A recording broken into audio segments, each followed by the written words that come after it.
Avec nous, Simon Plante, gestionnaire de portefeuille, conseiller principal en gestion de patrimoine à la Banque nationale. Bonsoir. Bonsoir. Toute une semaine, je pense qu'on peut le dire. Oui, ça a été très mouvementé. Beaucoup d'entreprises, donc, des géants qui ont présenté leurs résultats financiers, des données sur l'emploi, la Réserve fédérale américaine. Vous, qu'est-ce qui vous a accroché? Qu'est-ce qui a retenu votre attention cette semaine?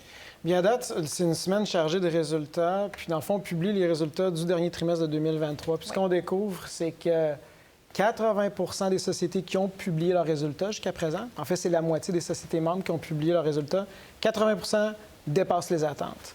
Puis, en fait, le dernier trimestre, c'est le meilleur de tout 2023.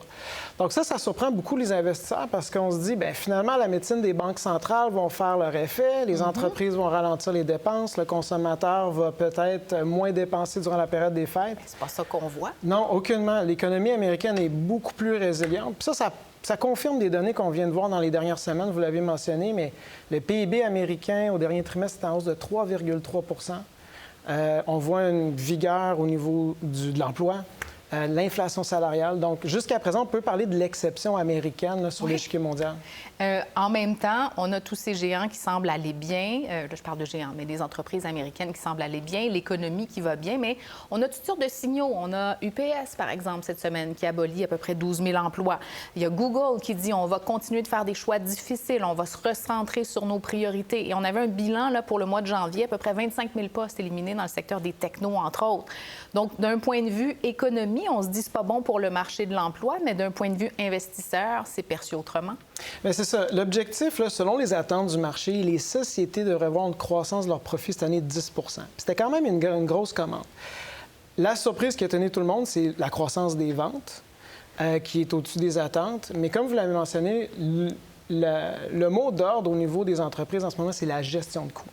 Donc là, en ce moment, on vit un phénomène où on a une croissance des ventes au-dessus des attentes, puis les équipes de direction appliquent la gestion de coûts qu'ils avaient annoncée. Donc, c'est pour ça qu'on commence à avoir des signes, justement, de certaines mises à pied.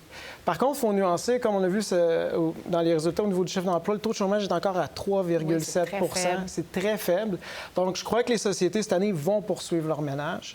On devrait peut-être observer un taux de chômage qui va augmenter, mais toujours rester dans la cible de ce qui est considéré le plein emploi autour de 5 aux États-Unis.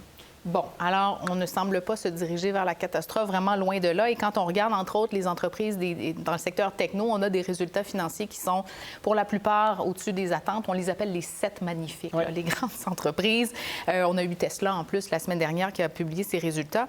Sauf qu'elles ont quand même des défis, ces entreprises-là. Microsoft, Amazon, Apple, Google, Meta, est-ce qu'elles ont toutes les mêmes défis? Non, ça va varier parce qu'en ce moment, ce qu'on voit vraiment, comme on l'a vu l'année dernière dans les marchés boursiers, ces grandes compagnies technologiques sont complètement découplées du reste du marché. Pour deux raisons. Par leur valorisation en bourse. 70 du gain de l'année dernière en bourse, c'est attribuable à cette poignée de titres-là. Donc, si on n'avait pas eu ces 7 sociétés-là, notre performance aurait été totalement différente. Mais c'est aussi, jusqu'à présent, leur croissance est vraiment différente. Maintenant, en ce moment, on voit que ces sociétés-là se métamorphosent. On vient de parler de Meta qui avait avant une philosophie qu'on voit dans le monde de la technologie d'investir à tout prix, miser sur la croissance. Donc là, maintenant, on priorise les actionnaires. Et la prochaine vague de croissance va se faire par l'entremise de l'intelligence artificielle générative. Et c'est là qu'en ce moment, on voit certaines innovations. On voit l'info-nuage, l'analyse de données. Meta aussi, qui a un modèle de langage qui avance. Mais jusqu'à maintenant, il est trop tôt pour savoir qui sera le gagnant dans cette course-là. Mais on se pose encore la question, par contre, là, je pense à NVIDIA là, qui va présenter ses résultats financiers. Ça s'en vient, c'est dans les 2 prochaines semaines, si ma mémoire est bonne. Le titre a explosé sur les marchés. Ça a été multiplié par plus de 200 Est-ce qu'il y a encore une occasion, une opportunité là, pour les investisseurs ou c'est devenu trop cher de toute façon?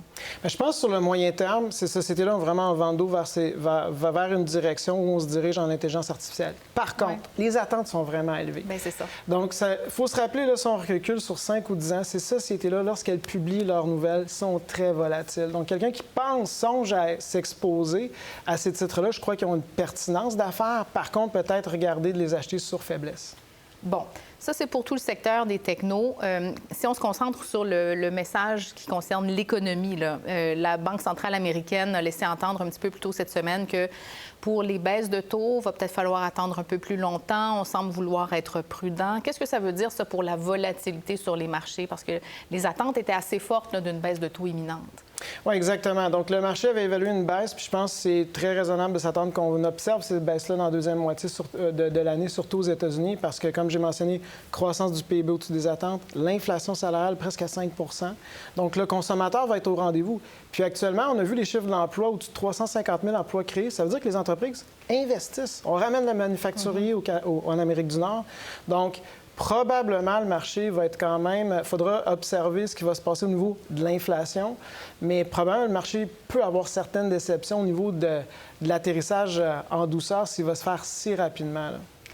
On a eu quand même les derniers mois, en fait, je parle de 2023, l'ensemble de l'année, une performance assez importante, là, plus de 20 entre autres pour le S&P 500.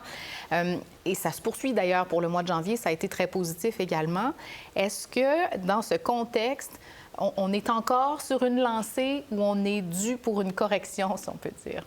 Bien, la remontée qu'on a eue l'année dernière, c'est une remontée sectorielle qui mise sur les technologies. Par contre, ce qu'on regarde sur le grande échelle, il y a des grandes tendances lourdes. Ramener de la fabrication en Amérique du Nord, décarboner l'économie. Et toutes ces grandes thématiques et autres, si on regarde ces secteurs-là, font du surplace depuis plus d'un an. Donc, actuellement, dans le marché, je pense que si on regarde par secteur, c'est là qu'on va trouver plus d'opportunités à prix raisonnable si c'est notre mission. Vous êtes là pour nous conseiller d'ailleurs. Merci beaucoup, Simon Plante. Merci. Bonne fin de semaine. Pour voir nos émissions en entier, rendez-vous sur la chaîne Ici RDI.